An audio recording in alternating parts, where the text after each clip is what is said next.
We've all been there in that situation where it seems from the naked eye that it's obvious that change is inevitable. We have to do something different, but sometimes when we don't see that person, or maybe even our own life, knowing that something has to change, but we don't take the steps necessary, it seems like something else is going on. Why would you see so much wreckage in one's life, including our own, and yet not do anything about it? That we wouldn't take the steps necessary to do something different. Today, we're going to talk about some of those barriers and maybe some of those reasons that may keep us from taking that first step in our recovery process to maybe challenge us to move forward. Welcome to Celebrate Recovery Official, a podcast that shares life-change stories, courage, hope, and leadership wisdom, all centered around the Beatitudes in Matthew chapter 5 and the Celebrate Recovery principles, where Jesus has given us a guide to shepherd us and steer us toward facing the hurts in our life and addressing those negative core beliefs that have us stuck, that take us into a space of only confirming those negative core beliefs about God, ourselves, and others and our circumstances through some unhealthy habits that create wreckage in our relationships. I'm a grateful believer in Jesus Christ. I struggle with drugs and alcohol and perfectionism. My name is Rodney. I'm the Global Field Director with Celebrate Recovery, and welcome back. I hope you're doing well today and having I hope that you're seeing a light. If you're early in the process, or maybe you're in the middle of a season that just feels hard, I hope that you're seeing some hope on the horizon. But today's topic is really twofold. One is maybe for you personally, maybe just some things to lean into, and maybe be able to kind of break down some of those things that are keeping you from taking that step, or maybe give you some clarity and some curious posture on why that person that you love so much may not be taking those steps. In my line of work, my role with ministry and in counseling, I often get phone calls from people with loved ones. It's their adult child, or their spouse, or a brother, sister, son, daughter kind of thing, mom, dad sometimes, that need help. And one of the most frustrating things that I experience with family members, what they experience is the family member, the person that they care for, that it seems so obvious to them that this has to be their bottom. Why are they not getting help? And they're not ready, and it just seems like it doesn't make sense. So maybe that's the situation, or the other side is you're in a spot where you just see some wreckage around your own life, and you're thinking, why is this not enough? Why am I not taking the steps necessary to do something different in my life? And so I want to talk about those things that can kind of be those things that cause us to avoid the necessary change in our life, so that we don't have to live in this wreckage, the slavery, the bondage, whatever it is that we're walking through in our addictions that we're a slave to, or in bondage to some compulsive behaviors, or whatever that is, to lean into that so that we can understand it and maybe start breaking that down. And my prayer is that either space, if it's a loved one or it's yourself, that God would do something in your heart, maybe even over this next little bit that you're listening to my voice and we're unpacking this together, that He would do something to help you have that courage to maybe deal with that one thing. Maybe everything else in your life is going well, you're seeing growth, but this one area is creating some issues. But what are some of those things? And if you got some additional ones, I'd love to hear from you. Maybe we'll do another podcast on this. But what are those things that keep us, that become good reasons, not right reasons necessarily, but good reasons why we might not lean into change. I think one of the biggest ones is the fear of the unknown. It's like, you're telling me to walk around a corner and walk down a dark hallway. Yeah, there's a light down there, but man, that hallway feels long and dark, and I don't know what's around the corner. Even though I can see a light at the end of that hall around the bend there, I don't know what to expect. And so this fear, right? Fear begins to consume us. And one thing I want to say about fear and anxiety, I think I've said this prior, but I think it's important to note that sometimes anxiety and fear can get confused a little bit. Anxiety is when there is a perceived threat. If it feels like something is going to hurt me and there really isn't anything there, then it's probably anxiety. Fear is when there's an actual threat that this is going to bring harm to me. I think the thing that's so important as we're unpacking that, the fear of the unknown, is many people have gone before you and they have walked into the unknown, and it makes sense. How can I, if I'm the one that's trying to lean into the unknown toward change, how might I be curious with myself to just kind of hold myself in that space to say it makes sense, and how do I validate that? Of course, I'm scared. I mean, anytime we're going into a space we've not been in and lived in and experienced before, it feels scary. We see this with relationships. Maybe I've never allowed someone to see me be vulnerable, and now to even if it's my spouse kind of a thing, it feels scary because I've never let someone into the scary parts of my heart. That's an unknown territory. It can feel in the same way scary to let somebody, to enter into this space. And in recovery, we're going into these small groups. We're talking, we're sharing our hearts. We're listening to other people. And this is unknown territory. So, of course, we experience fear. What we don't want, and by the way, that's a God-given thing there. Of course, the scriptures say, do not fear. We don't want to be a slave to that. But how can I honor the good reasons why fear is there, and how does it keep me alive? If I don't have a little bit of fear and anxiety stepping into the unknown, I'm probably not taking it serious. So, unknown, the fear of the unknown can be one of those things. And so trying to break that down, what is the fear? And I love to do this with fear. Okay, what is my greatest fear? If I step in this space that I've never been in before, what's my biggest fear? My life's going to get worse, and whatever it is, and play it out. And if my life gets worse, then go to the next level. My fear is blank. And if that happens, if it gets worse, maybe no one will be around me. And if no one's around me, my biggest fear is. So play it out. And as you kind of dive into that, the different layers of that fear, you'll start to see, one, that it's not as big as you thought. And it gives you specific prayer points. Lord, help me with my fear that says my life is going to get worse. Help me to believe that that's not true, that you're going to be with me in it, and that though some people might not be in my life because they can't handle the new me or whatever, that's a whole different conversation, that you're going to put new people, healthy people in my life that love and care for me. So it gives you prayer points, but it's really good to kind of take this catastrophic mountain that's in front of you to realize that the unknown's not as scary as it seems. And maybe I just take one step. Maybe I go to my first meeting and I don't share. I just sit and listen. It's like, I'm too scared, this unknown space, I'm not going to share. So I do that a couple times, maybe a few times. I've heard some come for months in that open share scenario.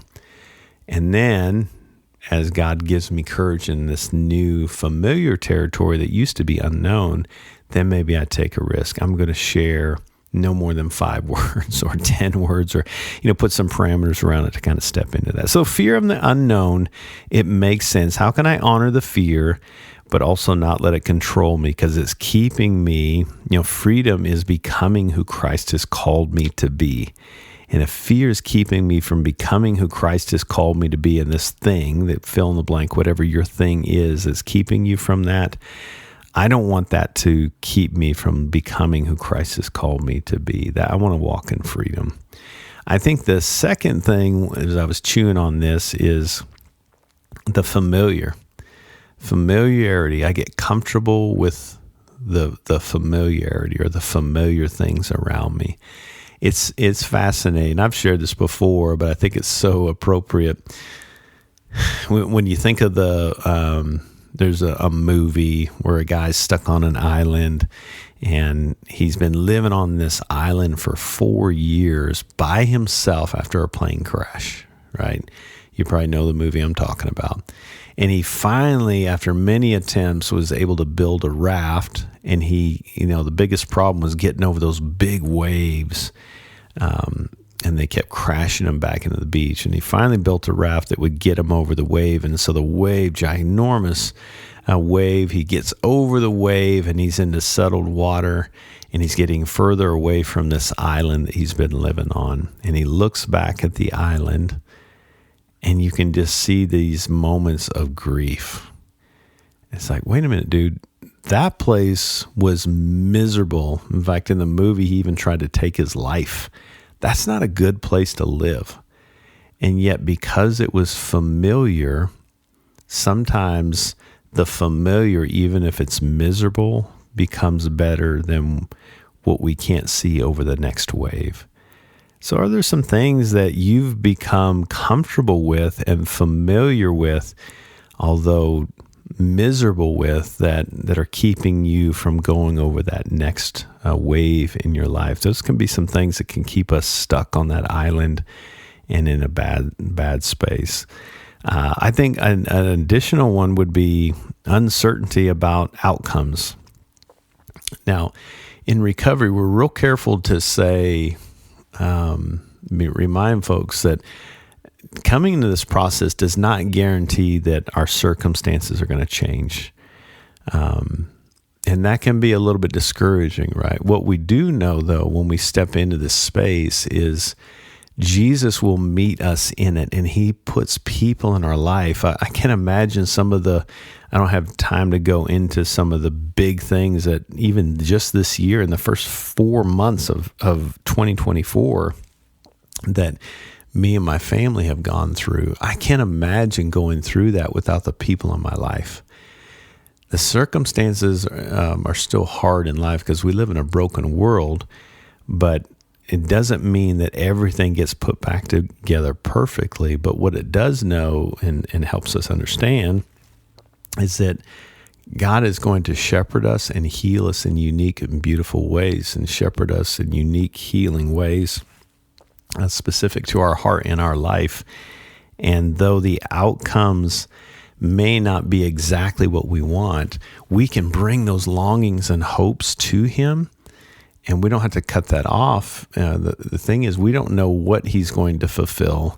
We just know he's going to be with us in it. And knowing he's with us in it gives us strength. And so sometimes an uncertainty on the outcome can be well, if I don't know for certain how things are what the outcome is going to be, I'm just not going to do it at all.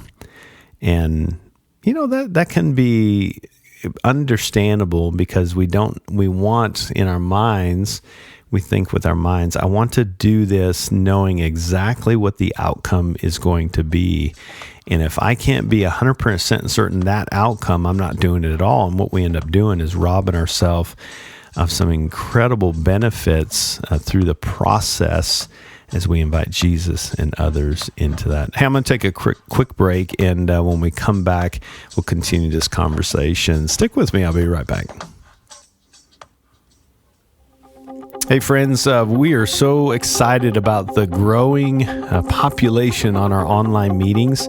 Every Wednesday at noon Pacific, we have people from all over the world coming to our global open share meeting. And you can join us every Wednesday at noon Pacific from wherever you are on your Zoom with headphones and a computer. You can join us, hear a devotional or a testimony, and then we break up into gender-specific groups, and it's such a blessed time every single week. I pray that you'll join us and check it out. Go to celebraterecovery.com for more information.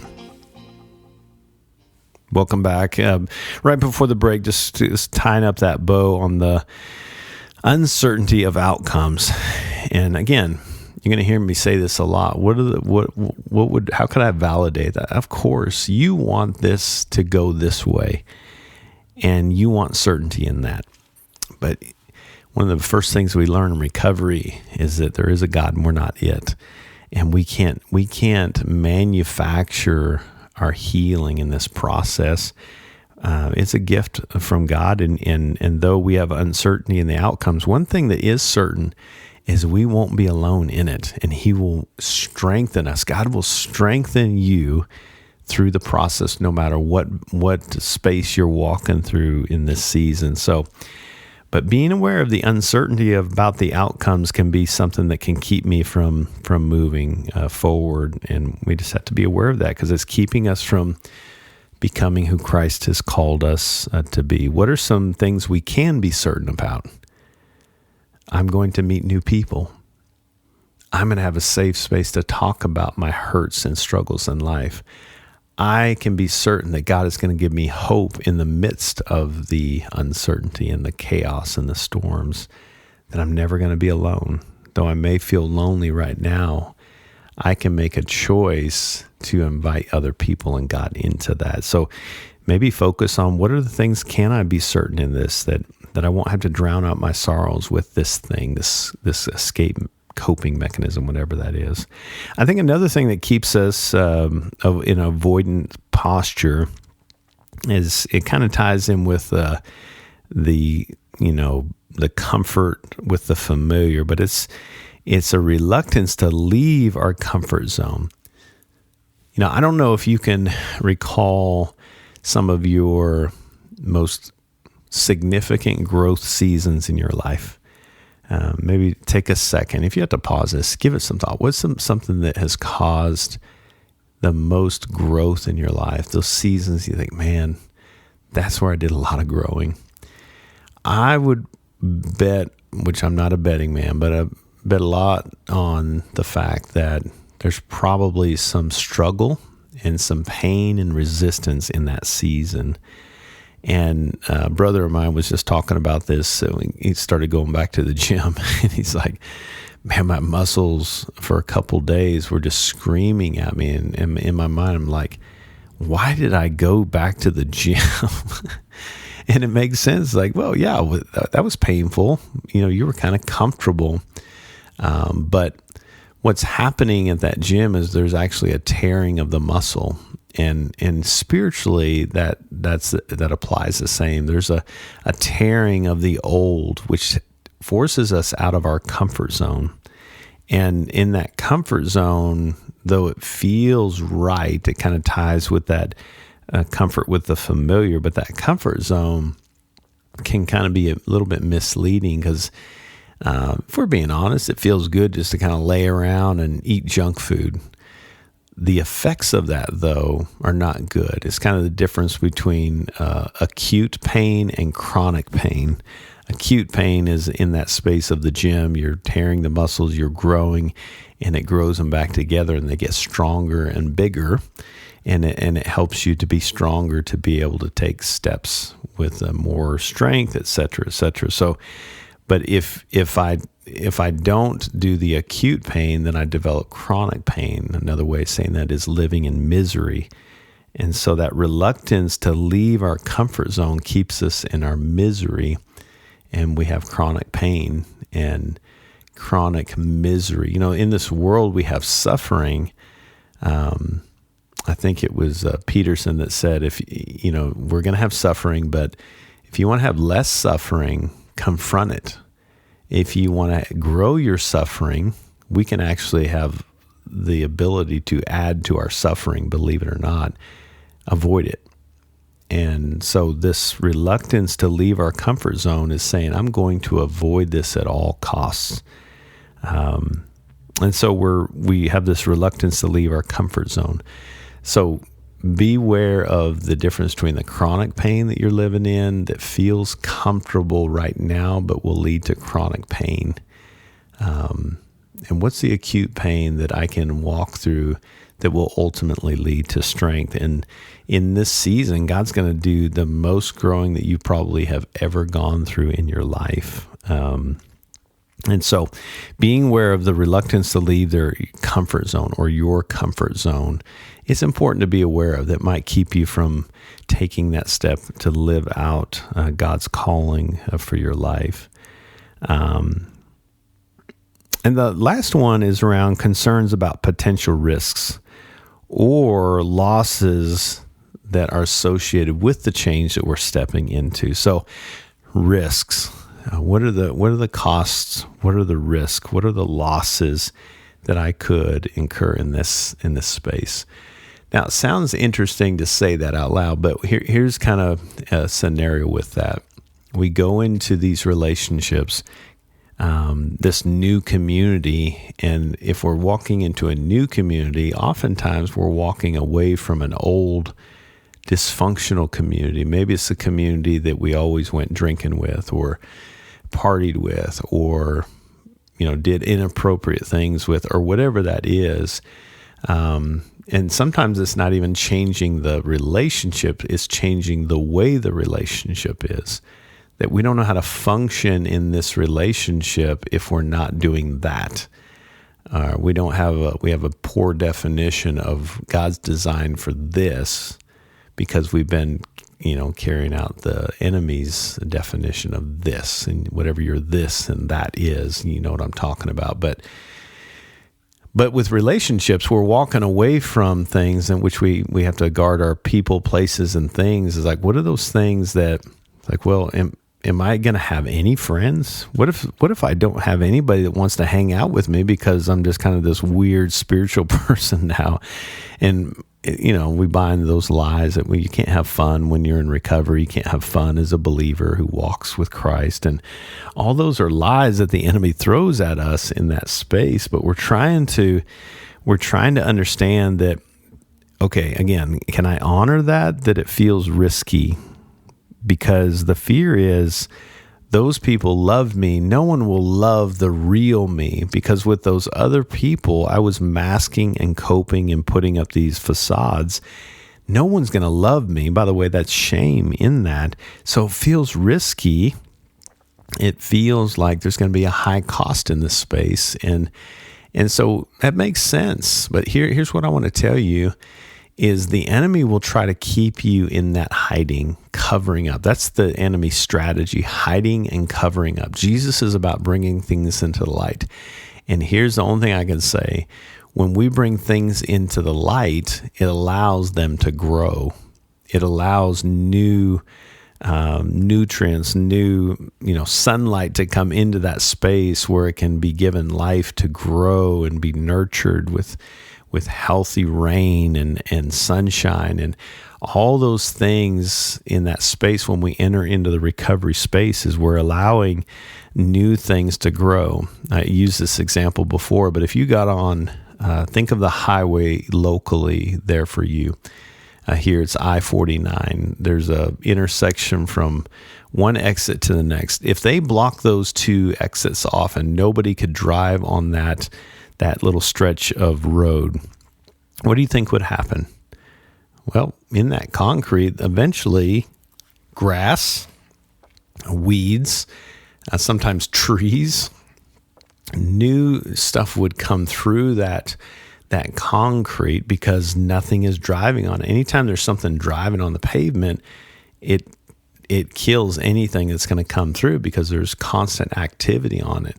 Here's the cool thing to think about is we may not be taking that road anymore. And when we take a different exit, a different path, it allows new things to grow.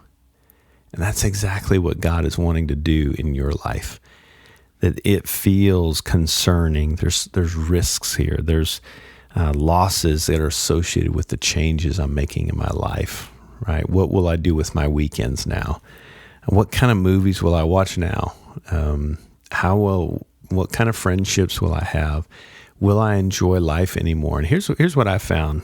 I love going to restaurants with people in recovery. We have so much fun and we laugh. I had some folks over at my house on my team a couple nights ago, and we laughed. In fact, so much so I wondered if the neighbors thought, man, they're boozing it up over there. We were completely sober. We were just being silly and having fun and laughing and just enjoying each other's company. It was so fun. We're goofy and silly, but we found new ways to enjoy life, that we don't need those old ways anymore. And those risks and losses associated with the changes that are coming in your life, you'll grieve through those. And it is a grief process. It sounds weird to grieve some of those unhealthy relationships. We have to grieve those. That's part of the process. But as we grieve it and allow those things to die and be grieved, God creates new space for something new and healthy to grow in our life. And it's beautiful, and it's much better than you can ever dream or imagine. That's what God wants to do in your life. But yeah, so those are a few things I just wanted to share with you. The fear of the unknown, that comfort with the familiar, uncertainty about the outcomes, and a reluctance to leave my comfort zone, and then just thinking about concerns for the risks and the losses associated with the change. Those are things that can be kind of the roots behind my wanting to avoid the change, even though things are falling apart and I'm in a place of wreckage. Beware of those things that can be reasons. Lean into it, organize it, and then just take a step. Make small goals to combat those reasons with new, different experiences, and God will bless you in that. And don't try to do it alone. That's a key thing in this whole process. We have this understanding sometimes that we're going to walk in and we're going to be the only one struggling, and everyone's going to leave us alone. No, everyone's going to give you your space, but you're far from alone. People are going to walk with you if you'll allow them into it. That you'll never be alone in the process. And of course, our higher power, Jesus Christ, is the true center of everything. He's the hero in our story that we celebrate as we cheer each other on in this road to recovery we call Celebrate Recovery. I hope that's helpful for you. If you are struggling and maybe some of these reasons are they're resonating with your heart, or maybe a family member, pray to God first. God, these are my reasons, or this is my family member's reasons. Would you give them courage with the courage and strength of Joshua, to lean into these things, not be fearful, to honor the fear and the anxiety, but then not let it control them, and lean into that and take a step so that all these things that are keeping you from becoming who He has created you to be, so that you can walk in freedom, can begin to be broken down so that you can walk in the newness of life the way He promises. So, well, I hope and pray that if you're in that space, that you'll take that step and join us on this road to recovery we call Celebrate Recovery. And if you need a list of meetings, you can go to celebraterecovery.com, find a group near you, and join us on this road. You can type in your zip code and find a group near you, or you can join us online, as I mentioned earlier. Don't face this alone. Jesus loves you and wants to meet you in that space, and there's lots of people that would be honored to join you in the space we call recovery. Hey, thanks so much as always for being with us. Thanks for the 5-star rating and sharing this, giving us a review. It means a lot. Thanks for being with me today. Hope to see you next time. Until then, God bless.